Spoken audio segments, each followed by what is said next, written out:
Cool. Everyone good?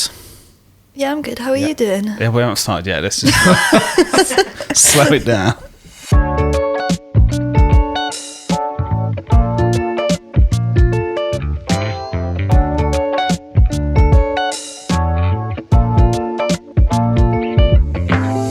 Hello and welcome.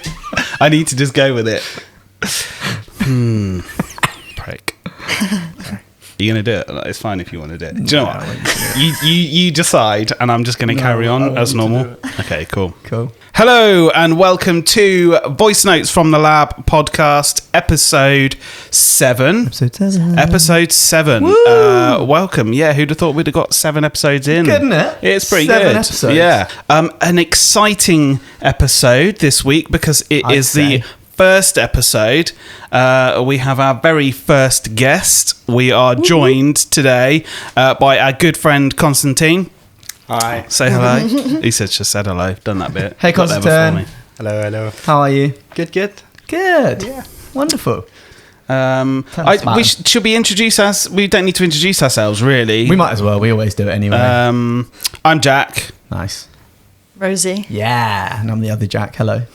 And and we're joined by Konstantin, who's already said hello. So how is everyone? How's everyone doing? Everyone had a good couple of weeks? Yeah, I guess. Yeah. Yeah. You done anything? Why not? Just no. You moved house? Do you want to tell them about me moved house again? Definitely moved house now. Rosie's moving I house like- like every couple of weeks at the moment. I have been helping all my other friends move houses though. Oh, True. cool. All of my It's because you're two probably other friends. the one friend with the van. Is that right? Well, I mean, that's a bit I little know. less romantic.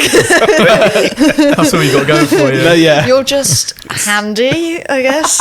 It's just because you've got the van. No, yeah, it's because you're the most trustworthy and they wouldn't want to spend And responsible time. and hench and just all that iron That you're iron pumping. pump, those Yeah. guns. Yeah. Pew, pew. How are you? What have you been doing? Me? Yeah. Been playing padel? I played a bit of paddle last night. Yeah, that was fun. Yeah. That's about it. Nice. Yeah. I haven't shot much. Oh no, we had a lovely photo walk. We have since then. We had a lovely photo walk a week or so ago in Cottam in Bristol with our photo club Bristol. Lovely sunny day. Lovely It's beautiful. sunny day. Got sunburnt. Yeah, you did. Yeah. I did. Just in one little tiny strip. Yeah. It's fine. Yeah, it was great. It was good fun, wasn't it? I shot a couple of rolls through my Pentax 6.7, Fancy. which is the first time. Yeah, I've not used it in a while because I've had no work. But yeah, it was lovely. It was really good. It was a nice sunny day. It was a lovely sunny day. I used a camera as well that I haven't used for a while. What was that? GS645. Yeah, nice. Lovely. You got some Lovely. nice pics from it. They're Yeah. beautiful. You're welcome. Did you have fun on the photo walk, Konstantin? I didn't go. Oh, you didn't go. No. What let down? In my defense, my bike got stolen the night before, and I had to deal with the police. So It did. Yeah. That's true. Yeah. Okay. Fair enough. We'll Fair let you enough. otherwise, I don't miss them. So Is that how we did we meet through Photo Club? No, you were using the lab first, didn't you? Okay. I came here first time in 2021, I think. Nice. So quite early, I think. Yeah, I'm it one must of have the been- earlier customers.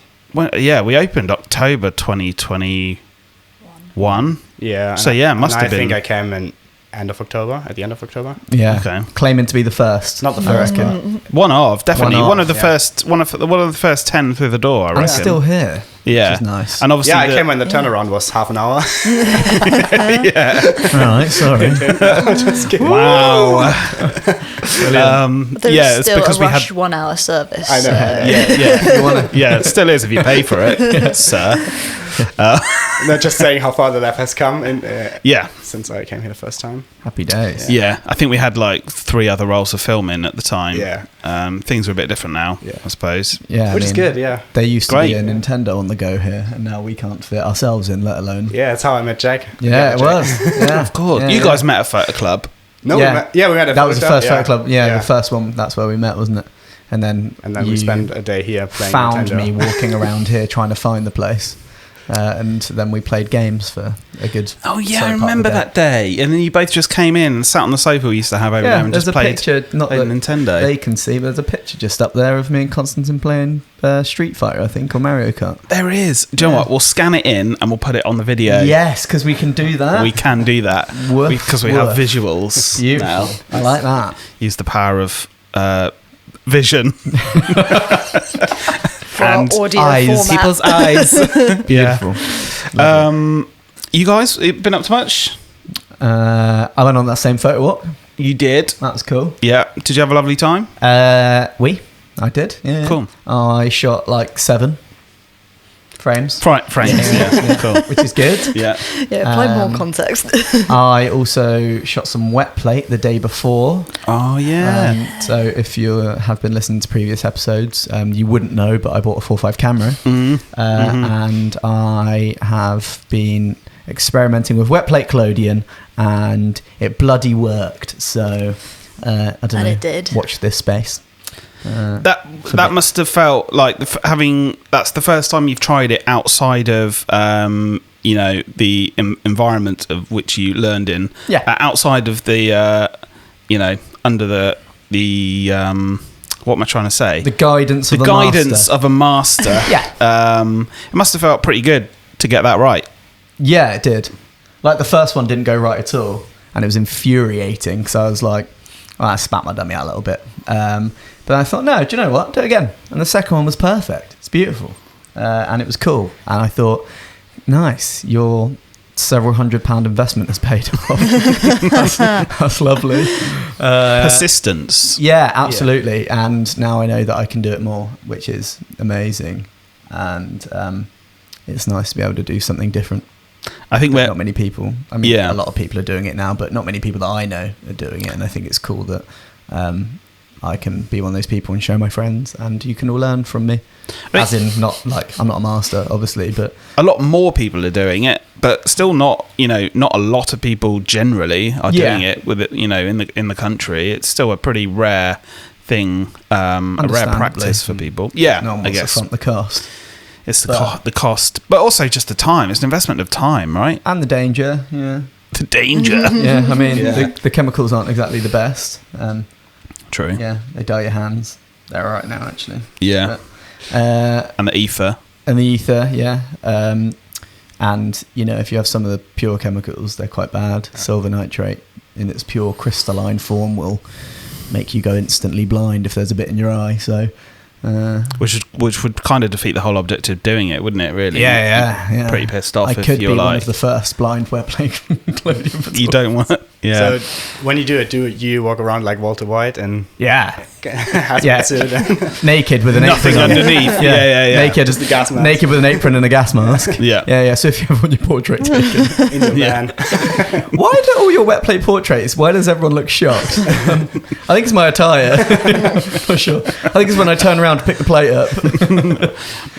Oh, terrible. And it's one of those white hazmat suits that are like, they're quite thin, so they're not totally opaque. When you bend over, like, you can just see my thong. There's a shadow. Brilliant. Yeah, that's enough from me. Anyway, Konstantin, what have you been up to? Been up to much last couple of weeks? Not really. I mean, the usual. Yeah. You start a roll and you can finish it, and then you have 5 cameras, and you got like in every camera 5 shots left. Yeah. So it's just the evening walk. You go out, take your camera, finish the roll, get the pictures back, and maybe that's one keeper. Yeah. Maybe. Classic. It's a standard. Because you usually I usually load different rolls in different cameras. Yeah. So always one black and white, always a color, always 120. That's always point and shoot. So it's Yeah. With your point and shoot. So Konstantin, obviously friend of the lab. We've known him for a few years. Bristol-based photographer, and I call you photographer because we're all photographers. Whether you do it for work or regardless of what you do it for, right? From Germany. I don't know why I asked that like a question, right? That's what you've told us. You wouldn't know. Shock, guys. The accent was fake. I'm from Austria. No. And yeah, Konstantin's joining us today just to talk to us and everyone about your own experiences within photography, really, isn't it? So why don't you tell us a bit about how you got started with photography? It's a good question, because I think growing up in the digital age and with digicams around and then mobile phones, everybody shoots or takes pictures, I think, more or less. And consciously, I got into photography in 2021. I say consciously because, again, when you have a phone, something interesting comes up and you press fire, and that's it. Yeah. And in 2021, I got my hands on my parents' Canon A1. Cool. Nice. It's a good camera. And that's the first time I really had to think about exposure, all of that. And so that was your first introduction to manual photography. Exactly. Yeah. And as you say, there's a learning curve to it. So I think I wasted the first 3 rolls. The first one I opened at the back. Nice. Because I couldn't get the film out, and we've all been there. Yeah. And just second 2 were just underexposed. But then I got the hang of it, and it was so much fun just taking the pictures. I didn't really care about the result that much. Yeah. That has changed a bit, I think. The more you get around it, and the more you think about how to frame and you know, it's a conversation we've all had before with each other. It's it's a constant progression, right? Particularly, I think with analog photography, with film, and especially if that's kind of your first foray into photography, and like you said, conscious photography, and being aware of the settings and what affects what and how light affects what you're doing. You know, your first battle is kind of figuring out how the camera works, and how each of those things affect actually just getting a picture to start with. And then obviously once you then kind of not master that, but once you get the hang of that, your next challenge almost is then being more conscious of what you're taking a picture of and the subject, and wanting that image to look like how you've envisaged it in your head. Yeah. Do you say? Yeah, and I think the other Jake said in one of the last episodes that a great picture doesn't have to be like super. You don't have to think about all these things in order to get a great picture. Correct. Which is true, 100%. But once you train your eye on these things, at least my photography has gotten better, way better, by just the basics. Thinking about light, especially not shooting during noon, at noon, during high when the sun is at its highest point, or things like this. But yeah, I think especially the people in the community play a big part in that as well. How I improved my photography, just chatting to you guys and other people from the photo club as well. Yeah. And sharing experiences and looking over someone's shoulder, like how are you doing things, and so on. And especially talking to professional photographers who make money from photography helps a lot as well, I think, because they know what other people are looking for, which isn't usually it's not the best thing to do, but it's quite good to have a different perspective on photography as well. Yeah, I suppose as long as you can kind of compartmentalize that and sort of take that as an additional perspective, and I guess not let it taint your style too much. You can just take what you want from that information. Exactly. Because I think there's a lot of in commercial photography and working, earning from it, there's probably a lot of bad habits and a lot of things that you do because the clients asked you to do it or whatever, that you kind of don't want to implement into. Yeah, 100%. But it's just the routines, I think, that are quite good to learn and get a hang of. And figuring out which lens to use and in what situation and all of that. Yeah. I mean, you can do it by yourself and just practice, but it's always good to chat to someone and get a second opinion on your work as well. Yeah, I think so overall, I say community has been the biggest factor, I think, and for me in photography. Has that been a big reason as to, like what sort of, having taken your parents' Canon A1 and after, like you said, first few rolls messed up, what was it that made you keep going back and keep trying and persisting to endeavour? It's a good question. I mean, I always liked the look of film, as I think most people that shoot film do. You'd hope. Yeah. And I shot a lot of disposable cameras when I was in school and on festivals and so on. And then I lost interest in it, and you're getting back into the tactile feeling of it. I think that was just amazing. And hearing the shutter slap, that's so good. Yeah. So satisfying. That shutter slap is it's always a pretty satisfactory. No, that's not the right word. Satisfactory. I pull great satisfaction from the sound of a heavy shutter slap. Like your Pentaxes. That's like a clap the S2A. sonic boom, isn't it? Insane. Yeah. Yeah, it's my dad's favourite story. Like I had the S2A, and I took a photo of this cat on the wall, just a local cat, and it shat itself. Ran so far down the other end of the garden. And my dad still mentions it, just going, "Oh yeah, do you remember that time where you just scared that cat for no reason?" Ruined its life. Yeah. Rosie, why are all the pictures that you've got of cats, they just look absolutely stunned and terrified? It's just hair on end and like this. That's brilliant. So there you go. But the Canon AE1 is the shutter sound for the iPhone. Really? Yeah, that's what it's based off. Yeah, you can't compare it. I'm really. so glad you squeezed that little factoid in, because we spoke about it the other day, didn't we? Which is cool.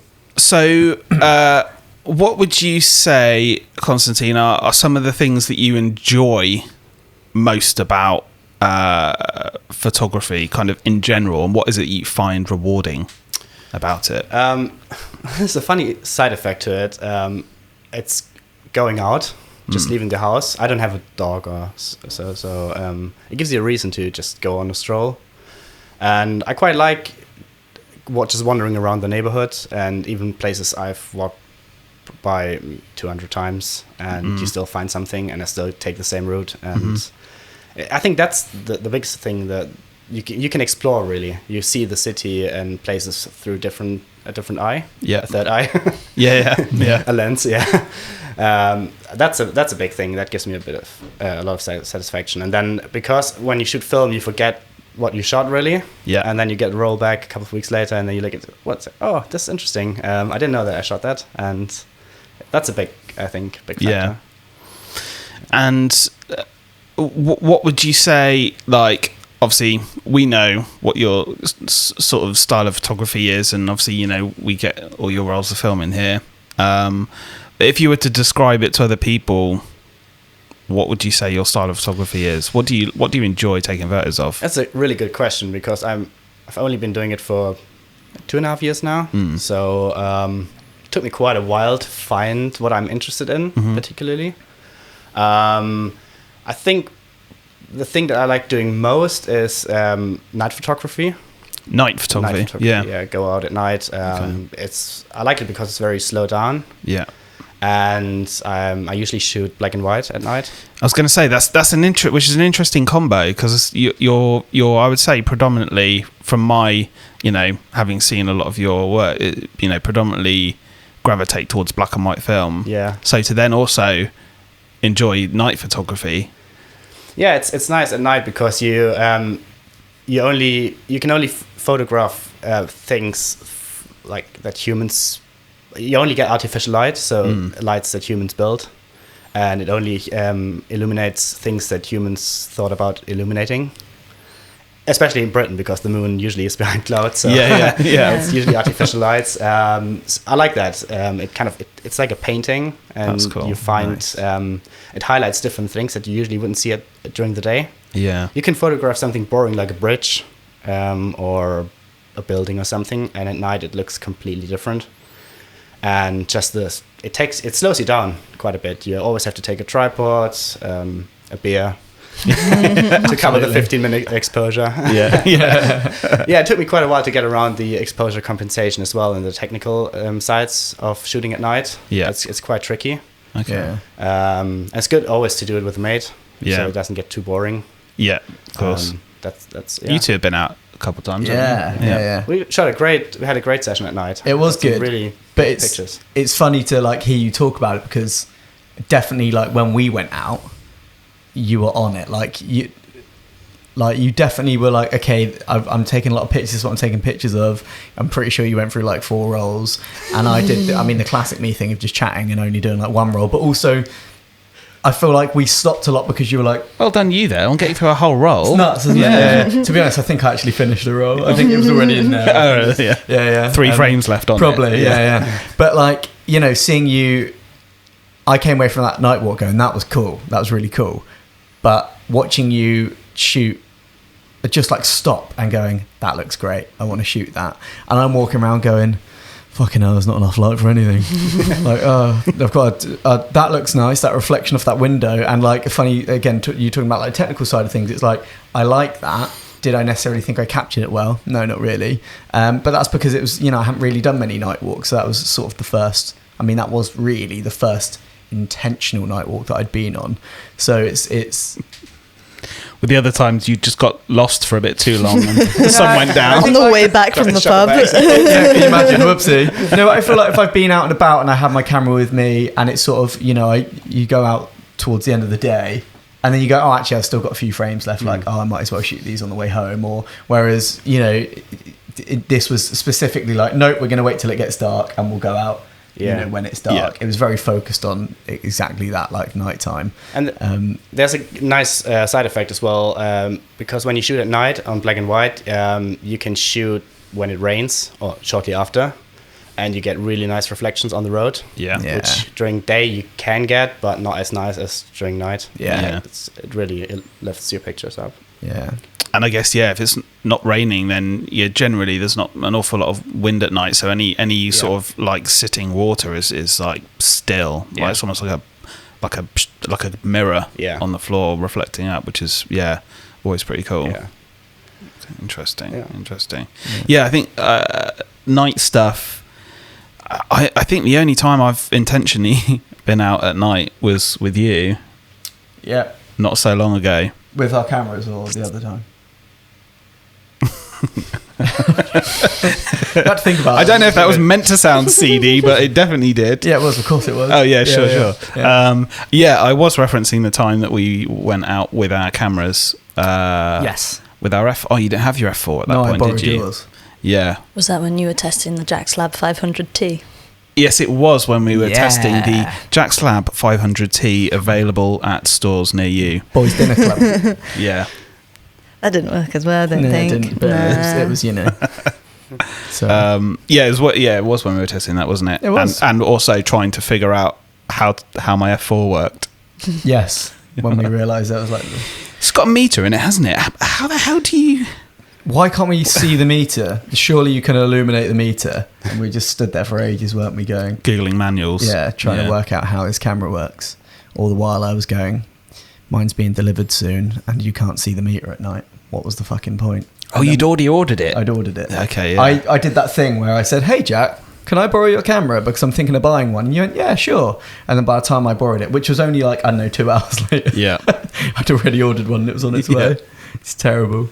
But yeah, that night walk was fun. That was lovely. And you got some great shots. So did you? Yeah, but... Well, yeah. But I was just picking you up. Oh, thanks. I appreciate that. You're really good. Good job, buddy. Thanks. That's all right.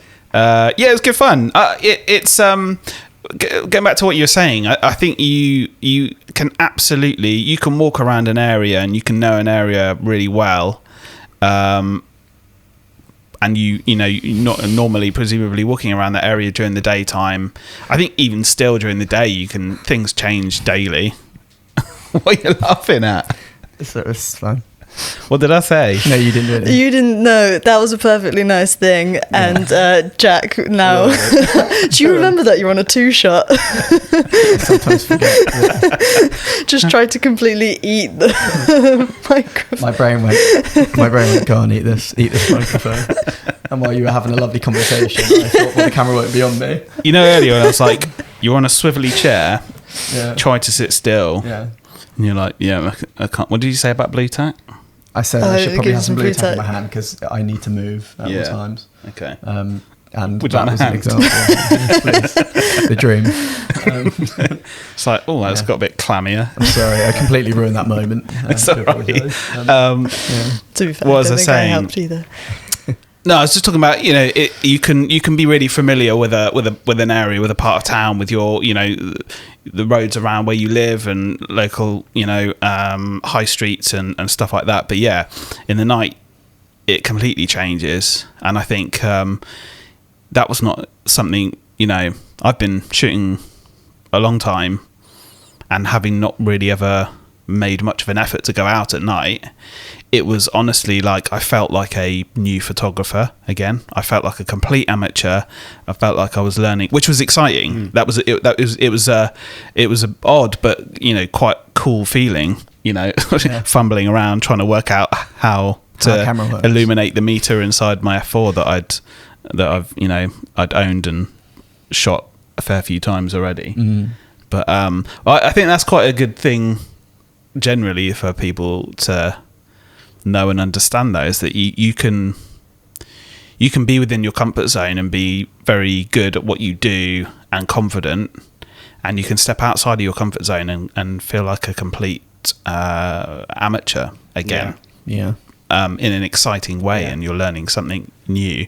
Like how often, or do you make an effort at any point to sort of, especially within your sort of journey of learning photography, to kind of push yourself outside of a comfort zone? That's a good question. I should do more probably. The thing is, I still like portrait photography, for example. I haven't done a lot. I shoot my friends and so on, but it's not the same as shooting someone that you don't know, and you have to make comfortable and kind of get into the mood. So I should do that more, but then again, I often stick to what I know or what I like doing. Yeah. Try to challenge myself more often, and I think that's traveling is a good thing for that. Sure. Especially, I often struggle with inspiration of what to shoot, especially when you think you shot the picture already 3 times. It's good to get away to another country, to another place, to another city, just wander around, have a fresh set of eyes, really. So that really helps, I think, to get into the mode, and especially I think street photography is way easier when you shoot it in a different place, not where you live, because you're not going to see that person again. Yeah, exactly. Probably. Yeah. And you still have the amateurist kind of bonus. Yeah, true. Yeah, nice. Which I don't feel I have in Bristol anymore. Yeah. How long have you been in Bristol now? 3.5 years. Okay, yeah, definitely past the tourist status. Yeah. So you've definitely gained residency of Bristol now, surely. Yeah. It's only a matter of time before you're handed the key to the city, I reckon. Well, another 1.5 years, I think, and then you're going for mayor. Yeah, for mayor. Then I'm accepted. I'd vote for you for mayor of Bristol, even though we've completely literally scrapped the whole mayoral system back to full council again. But bring it back. If we brought it back, I'd vote for Konstantin. Well, thanks. You can shoot my poster. Yes. Perfect. We'll run the whole campaign. You're not getting elected. Not equipped. Yeah. You're talking about going to another, going on holiday, going traveling, going to another country, even maybe going back to Germany. Do you find that when you're sort of lacking inspiration at home in Bristol, do you find that going away and coming back also helps, kind of allow you to have fresh eyes on a familiar place? Yes, because I think usually when I'm away, I discover something new that I like shooting, and then I come back and I think, oh, you can get that same thing around here as well. So you get inspiration from other places. And, but places are also different as well, and cultures are different, and so on. So usually there's a phase of 1 to maybe 3 weeks where you got the inspiration, then you fall back into the same old thing again. Yeah. So I try to get away as often as I can, but it's difficult. I think it's hard. We were talking about this the other week, specifically about Carl McDougall's work. We were talking about Carl McDougall's book, An American Mile. And you specifically, Jack, were talking about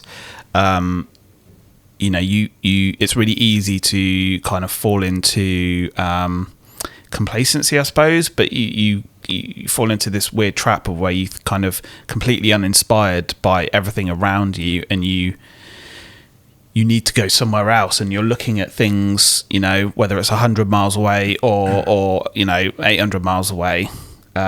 You're looking at these things and you're thinking, I wish I had this stuff near me, because then I would be a much better photographer. And actually, in reality, you do have those things near you. You're just so familiar with them that they're uninspiring. Yeah, I think you become so used to where you live that when you go away and come back to your living situation, as it were, your space, and sort of refresh that, like you said, Konstantin, it's sort of like, you almost refresh and come back and go, oh wait, hang on a minute, some of that is here, and I can look and focus. But then again, you fall back into that habit of being like, yeah, cool, it's just the same place again. About 2 weeks later, just need to keep going away. Sounds like a dream. Yeah. I mean, you can do that in a way in your own city when you, like I for example, like to wander through back alleys. The shadier, the better. I've heard this about you. You heard it here first, guys. Don't go out at night in Bristol. Do. It's great. This is stuff that you usually wouldn't see. Yeah. No, actually, it is quite a good thing to step outside of your usual path. Mm-hmm. Take the usual path and then step away. Because there's still a lot to discover. You just have to like get your head around and don't be scared, and just grab a friend if you're scared. If you're together at night, you can go anywhere really. Yeah, and maybe not flash your camera around, or take a cheaper camera maybe. Yeah.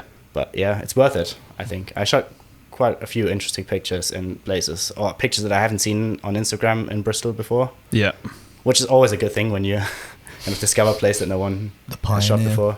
Pioneer, Well, that's like a little bit with the photo walks though, is to, at least for us as well, not to be like walking around the same route and the same route that everyone's 100%. Done. Like there's a little bit good with that. Like when we were kicking them off this year, I suggested like the harbour side just because everyone knows it. It's an easy place to get to. Yeah. But then like, if meeting in new areas, like we did around here and up in Cottam and I don't know. I mean, I think for me, you know, and you probably felt this, we've probably all felt it actually, I would imagine. You know, none of us are Bristol natives. You're the closest. Gloucestershire. One badge, please. But none of us are Bristol natives, so this has been a new city to all of us at one point or another.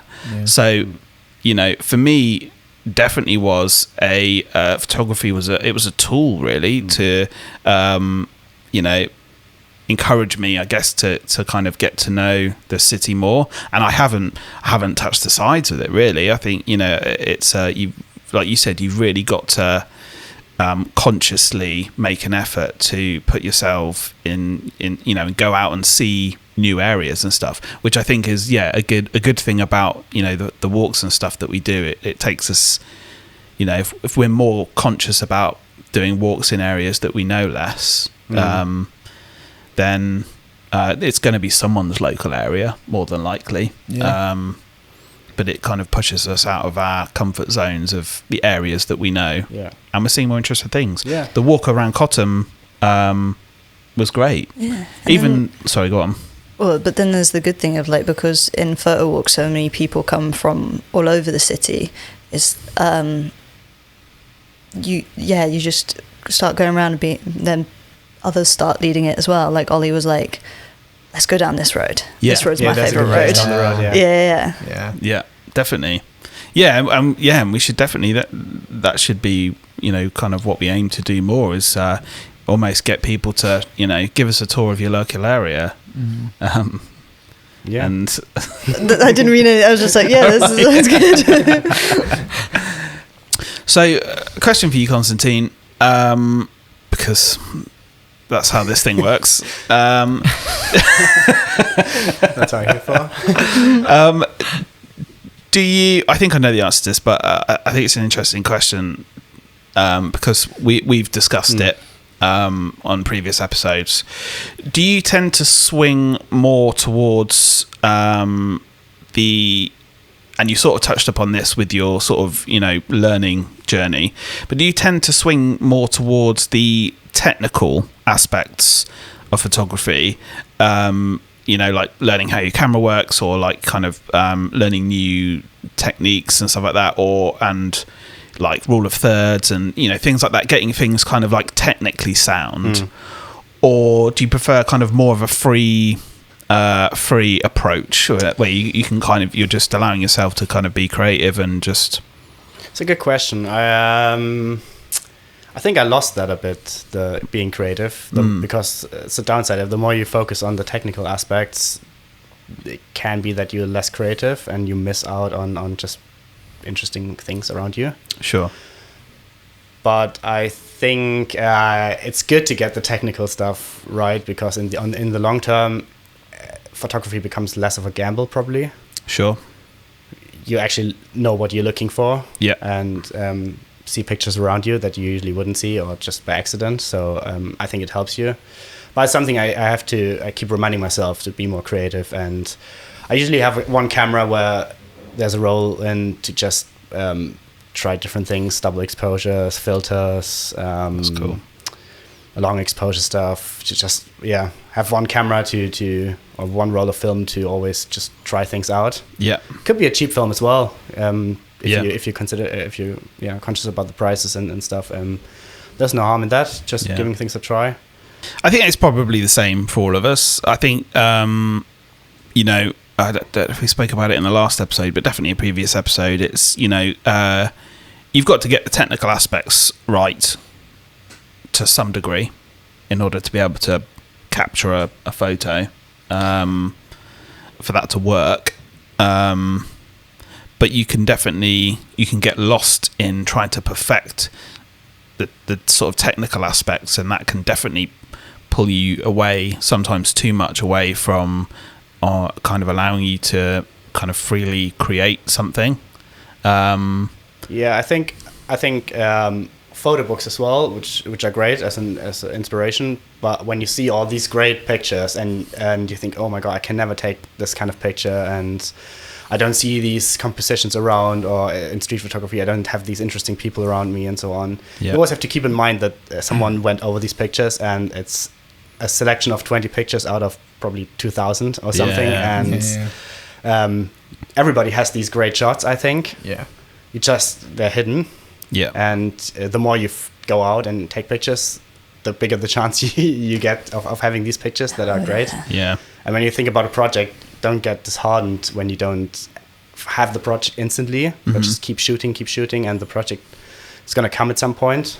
By just looking at your work, and you find patterns that you shoot things.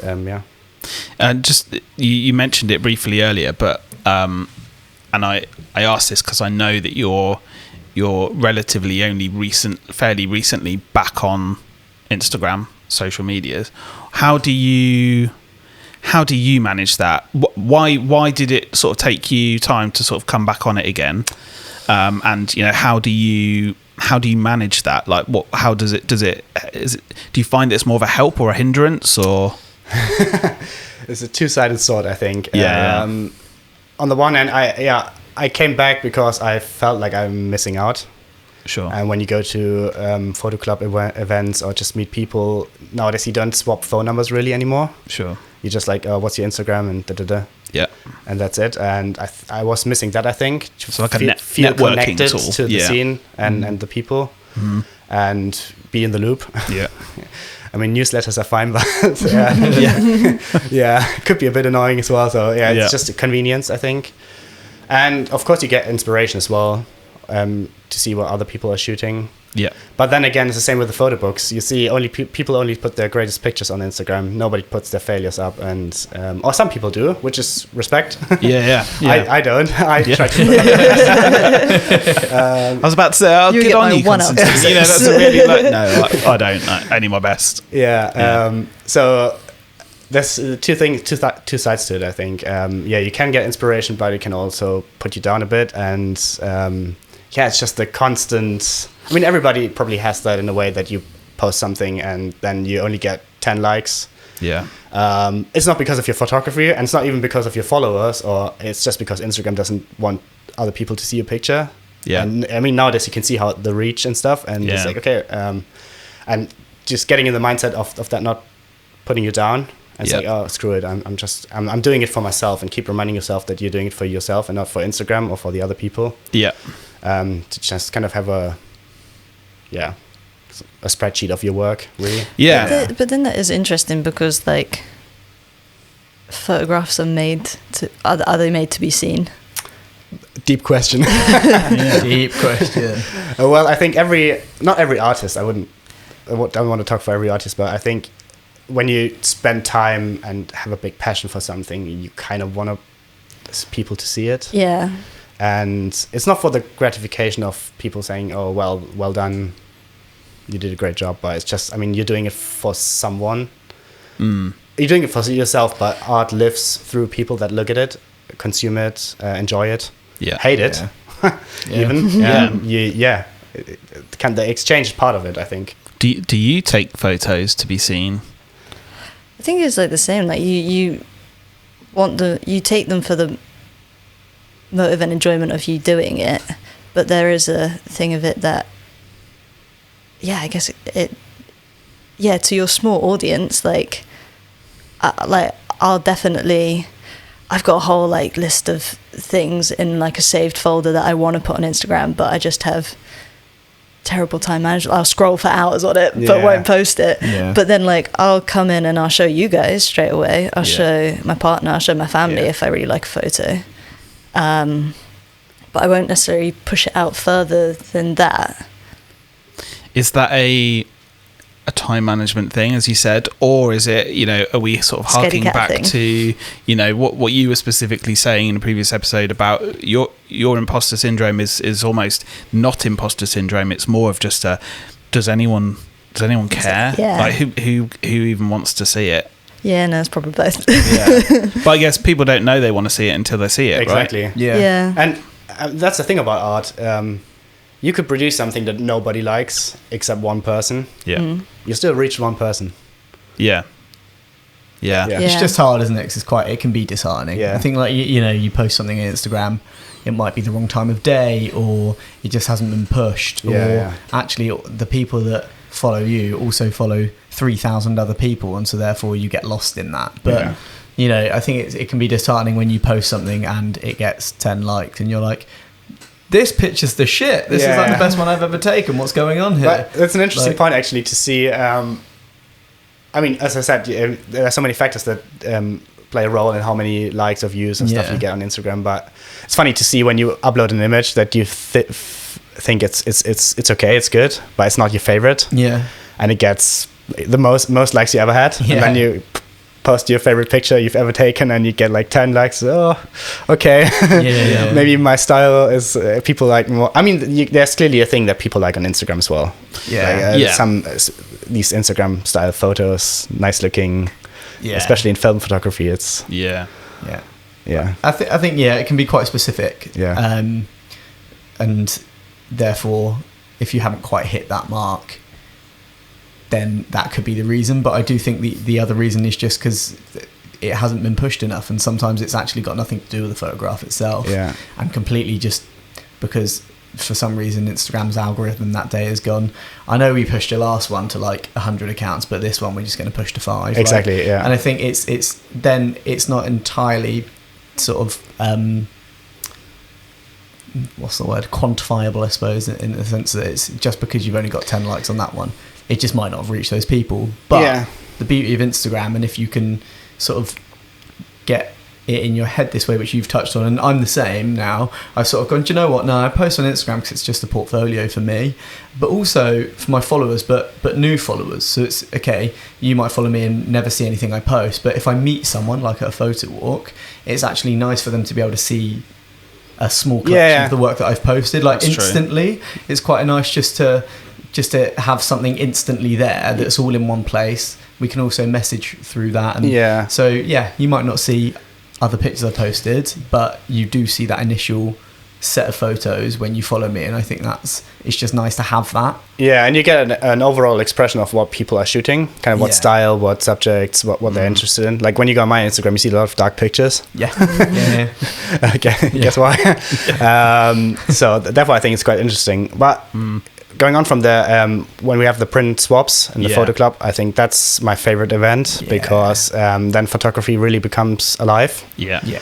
And people are so passionate about showing their pictures and talking about it. And it could be someone's holiday pictures or pictures of their cat or something. Rosie shot some amazing oranges, and which I swapped last year, and they're still in my kitchen. Nice. And every day I look at the picture, and I'm it gives me something. So that's I think where photography really lives, and kind of getting your photographs out there and making them bigger. And I mean, Instagram is tiny. Yeah. And printing something on A4, it's just different detail. It vibes different.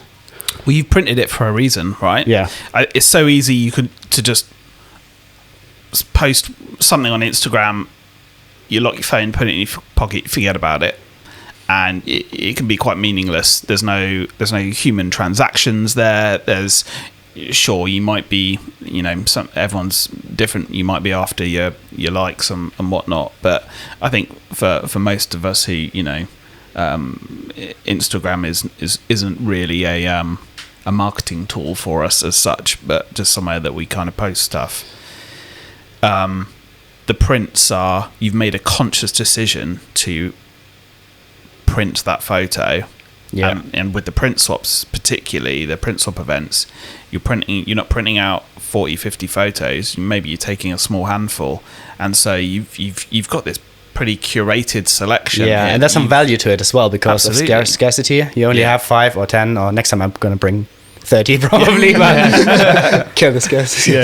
But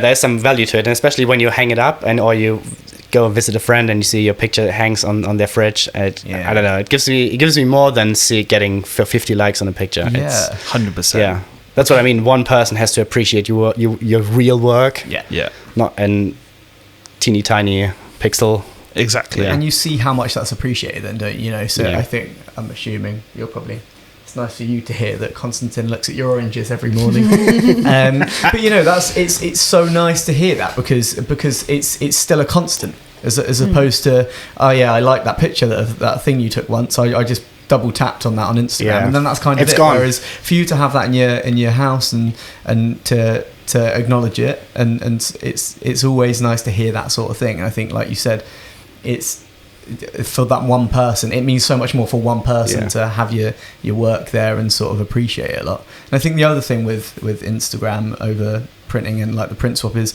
with the print swap, you really do, that physical work is sort of set then, and you print it how you want it. And what I mean by that is, I often find when I've sort of gone on Instagram, sometimes my phone brightness will then be lower. Oh yeah. And then I go on Instagram like, that looks different. That's not. Yeah. And then, or it goes too bright. So, I always set my phone pretty much like medium brightness because I'm not insane. But then it's too bright and you see it and you're like, wow, that's glowing and that's a bit much. That's not how I wanted that picture to be. Whereas I think when you print it, you're like printing it and you, all that work that you've put into it, it can't really be undone then. Yeah. So like you've actually really put that forward exactly how you want it. And even in the editing process, you consider the printing, and you have to lighten it up a bit because the printing makes it a bit darker or something, and you spend more time with your pictures. So outside of print swap events, do you tend to print much of your work at home yourself? I actually do. I usually print when I'm back in Germany. Yeah. At a photo shop. Yeah. They have really good printers, and I usually say, I'll go there for half an hour, and then 2 hours later I walk out the shop. It's like, it takes me ages to, I do like a rough selection of images, and then you see the cost counter at the bottom. It's like, okay, 80, 90, 100 euros. Like, okay, it's getting a bit heavy. But then once you have the pictures in your hand, it's like, it's worth every penny. Yeah. Are you printing kind of single prints? Have you put any of your photography kind of into any sort of body of work yet, or is that kind of something that you're like a goal of yours to do at some point down the line? 100%. That's something I'm working on at the moment as well. finding a project. Yeah. Already got some hints, but it's a process, and then you collect some images, which is a good task as well, to go through all your images and create folders and find common themes. Yeah. And copy images in these different folders, and then leave it, and then come back to it a couple of months later and go through it again and add or remove something. And that's something I'm working on, definitely. I want to create kind of a magazine, and because I'm a journalist by trade, I want to create a project that combines the journalism with the photography a bit more. Cool. Nice. Basically, just not just pictures by themselves, but accompany it. Because you worked, James Mackay, also a friend of the lab, friend of ours, and photo club attendee. You guys are good friends, and you worked with James recently, didn't you, to produce he was exhibiting some of a body of work, right? And you helped him create a zine. Yeah, he's working on a bigger project. Ongoing, yeah. Sure. Which he probably is happy to talk about. Yeah. And he wanted to do a zine, kind of to show the work in progress. Cool. Or to kind of get into the mindset of putting work together. Yeah. And once you do that, you think about photography differently again, because you think of the whole project as such, and which pictures pair well together, which don't, what story, what narrative you wanna tell. Yeah. And I can highly recommend everybody to do that, to get into the mindset of how can multiple pictures tell a story, not just one image. And sometimes two strong images can help a weak image. Yeah. So that was a great project to do with James together. I mean, I learned so much from him, just seeing him being a step further than myself in already having a body of work, already knowing what he wants to tell. Yeah. That was great fun. And I think it's that I'm going to pick that quote out particularly of two strong images can help a weak image. Equally, that sort of independently weaker image can also sometimes be what connects two or three stronger images. It might be two or three stronger images that you like more independently. Yeah, like a palette cleanser. Yeah, you need something in between too. And a moose bouche. Exactly. The chef talking.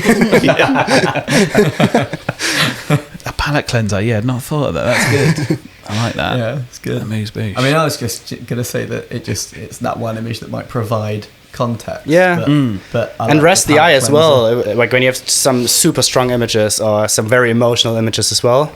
Yeah. Sometimes it's good to not put a third one behind it. Yeah, absolutely. Yeah. Well, it's like in cinema and in film, you can't. You need those shots that are less intense, like you said, to rest the eye. I don't know if you guys have. I know you two have. Have you watched the series The Bear? No. Is it called The Bear? The Bear. The Bear. Is it good? Very, very good. Yeah. American restaurant set drama. It is so intense, and I know it's done intentionally to mimic the emotions and the drama and the pace of working in a professional kitchen. Mm-hmm. But and the episodes, one episode in particular, I think is intentionally short, isn't it? Like 15 minutes long. Yeah, because long. It is just so intense. Every single shot, every single pocket of dialogue, everything about it. You just got to the end of it and you're out of breath. Yeah, just watching it. It's just fast-paced chaos. It's shouty. It's so much, which is good because it represents how a kitchen is run. Oh yeah. The pressure and yeah. But it's the link is interesting. I think like visually, it could be interesting with a body of work to almost depending upon what the body of work is representing. If it's representing chaos, if the body of work is about something that is chaotic and full on and intense, then either you need something to rest the eyes and the mind, or you don't intentionally, and that body of work is pretty intense to look at. That'd be quite interesting to see, I reckon. Final question from me. And we've sort of touched upon it with, printing and body of work and stuff like that. But do you have any goals in photography? And, is it about learning new things, techniques, kind of improving on what you're doing already?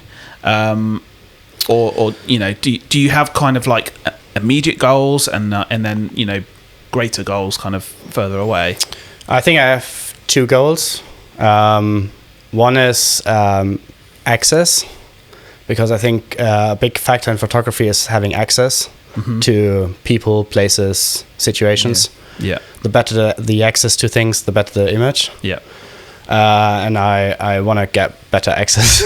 Sure. In what sense? Maybe shoot at an event and ask them if you get behind the fence or in front of the fence, depending on where you stand. So different perspective. Getting closer to things. I think that is a big goal of mine. Yeah. And another one is getting a body of work published, really. Yeah. It's interesting because I run a graphic design studio, and so it kind of combines what we do with my own work, which is great, I think. Yeah. What's that graphic design studio called, Konstantin? It's called Stereoscope, and you can find us on Instagram. Brilliant. We'll tag them in the show notes as well, so people can find you on Instagram and also Stereoscope. Yeah, it's cool because I'm doing it with my partner together, and shout out Sophia. And she has a background in graphic design, and myself in journalism, so 2 different things. Yeah. And combining those, we found is quite a good combination. Yeah. Especially when you go about projects like a photo project or a documentary project where you have 2 elements that kind of have to play together. Yeah. So that's something I want to. I think for this year to get a magazine published would be great. Awesome. Nice. Yeah. Good goals to have. Yeah. Sweet. Cool. Well, I think we're swiftly running out of time, but thank you so much for joining us. This has been our first guest. It's been a lot of fun. Yeah, likewise. Thanks for having me. No, absolute so pleasure. much. Thanks for doing it. We should. I feel like I still have like loads and loads of questions. Part 2 is coming. Yeah. We'll do it. It's interesting though because our normal transactions, I see you most obviously when you come in here and you're dropping film off, and obviously we know you well, and we chat and talk, but only really kind of in short snippets. Yeah. Never really kind of talk too in depth about stuff. And also obviously the questions that I've asked, it would be really weird if I just brought these questions up in Really in general conversation. Yeah, exactly. But it's something that we've all kind of done. We were saying this the other day. We've had to kind of do this different step of like getting to know you through us talking about ourselves on the podcast. Because actually I've learned kind of different things about you guys that are questions that we wouldn't normally really ask each other, and it's really quite interesting to hear our own thoughts on things. And likewise with yourself, it's been pretty fun and interesting. But now just off the back of that, I have like 20 other questions. So part 2. Maybe when you release that body of work, we can get you back on. You can promote it. Yeah, that would be great. Because we might be on episode like 40 by then. Depends how long it takes you, but we can promote that and also ask you those burning questions. Have you gotten access now? Yeah. No. Maybe next time we'll start a couple of hours earlier. Do a special 3-hour episode. We started pretty early, but 3 hour. I don't know. We've got a lot of questions. Crikey. Esther tells me. Yeah, next time I'm going to ask you a couple of questions as well. Yeah. Feel free. Yeah, no, we'll do that. We'll definitely get you back on again soon. Before we go, if people want to check out your work, Konstantin, where can people find you? Where can they see your work? Well, they can see my Instagram at Kowigraphy. So it's KOWI Graphy. Cool. And our studio is Stereoscope_studio. Awesome. Nice. Yeah. Till next episode. Yeah. In a couple of weeks' time, episode 8. Again, we don't know what we're doing. We don't have a plan. I like it. Go with the flow. But yeah, we'll just go with the flow. Thanks everyone for joining us. Hope you enjoyed episode 8. All the good, interesting things that we want to link you to, we'll stick in the show notes. I don't know why I'm pointing down because they're not there. Well, they will be if you're watching on YouTube. If you're watching on YouTube, we are now down. available on YouTube. They'll be down. Yeah. We need to start doing those things. We can link scroll down there and all that stuff they do. What's going up here? I don't know. You put like one of those little buttons or the banners for like the next. I like subscribe here. Yeah, subscribe. Oh, yeah. Don't forget to do the bell and all that thing. I don't know. I've just What's watched the some bell? YouTube notifications every time we post. Oh yeah, turn them on. Yeah. Turn them on. They'll turn him on. Amen. But also, please rate us everywhere because that's good as well. And as always, email in if you want to give some feedback and stuff. Right? Yeah. Cool. Sounds. Bye. Hi.